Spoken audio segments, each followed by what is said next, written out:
V Banskej Bystrici sa žije veľmi dobre, lebo vlastne Bystrica je posadená medzi horami, má nádherné okolie. Nakoľko som sa tu narodila, tak naozaj mám k nej veľký vzťah a sú tu skvelí ľudia, mám skvelých ľudí okolo seba, takže tu žijem rada. Keď mám voľný čas, tak rada sa idem prejsť.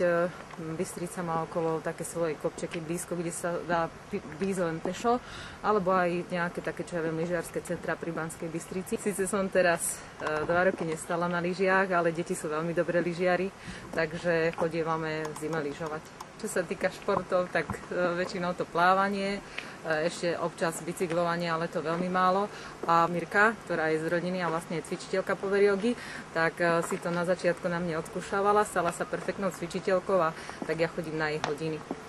A power yoga má tú výhodu, že vlastne je to cvičenie, ktoré vlastne uvoľní telo, dušu, myseľ, všetko. Takže vlastne po tom cvičení je človek totálne uvoľnený, čo si myslím, že dneska je dosť dôležité, nakoľko je dosť veľký stres. Zbožňujem v sobotu ráno ísť na trh a kupovať sviežu zeleninku na trhu. Takže vlastne viac robím také šalátiky v lete ako v zime. V zime, aj keď tá zelenina je dostať v našich obchodoch, ale nemám z nej taký ten super pocit, ako keď je to v lete, že si ju kúpim na tom trhu. To sa snažím aj zavčas rána vstať, pre mňa je to okolo 9:00. No a vnímam atmosféru toho trhu, nakupujem tam tú zeleninku a takže je to rozdiel. V lete robím viac také šalátiky ako v zime. No, mám tú výhodu, že moje deti zjedia všetko, ale čo majú radi najradšej, klasika, to je pečené kuriatko, Peťka tá zbožňuje teraz tú koložvárskú kapustu a syn ten je veľmi vďačný strávnik, ten spopá všetko. Joj, keď ma deti nahnevajú, tak čo robím?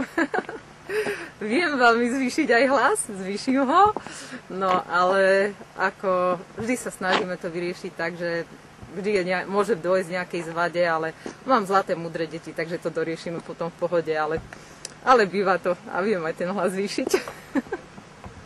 Pracujem v oblasti internetových technológií. Naša spoločnosť je vlastne už 9. rok na trhu.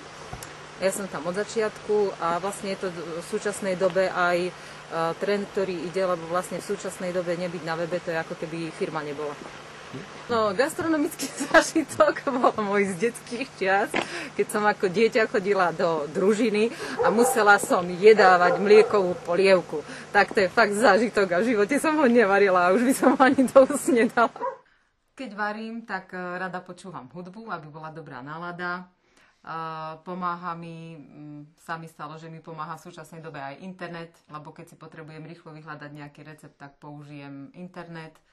No a počítač nemám v kuchyni, ale výhoda sú dneska, že sú notebooky a vlastne ten si môžete položiť na stôl a rýchlo vygooglite nejaký recept, ak potrebujete. Napríklad som takto vyhľadala recepty na koložvárskú kapustu, kde vlastne som našla 5 receptov a ani jeden nemal to správne, čo by som asi očakávala, tak som si z toho spravila jeden mix a vzniklo z toho úžasné jedlo, ktoré chutilo. Čo sa týka varenia, tak si myslím, že je dôležité, aby sa rodina stretla spoločne aspoň pri jednom jedle. Keďže cez týždeň nám to nejak nevychádza, tak túto tradíciu mám cez víkendy a vždy v sobotu, teda vždy na obed, sobotu, nedeľu sa stretieme celá rodina. Keby som nebola dobrá kuchárka, myslím si, že to neexistuje, lebo varím s láskou, varím rada a dávam do toho všetko, čo človek môže dať. Takže to určite musí chutiť. Keď ma nikto nevidí, tak si aj zaspievam pri varení.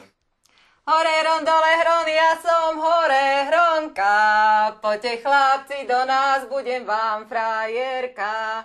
Poďte chlapci do nás, budem vám frajerka.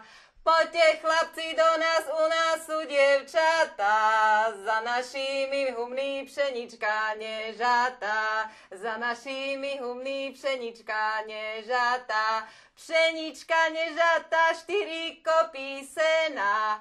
A teraz som to poplitla. Stačí. A na tej lúčine 4 kopy sena. Stačí. No, ďakujem.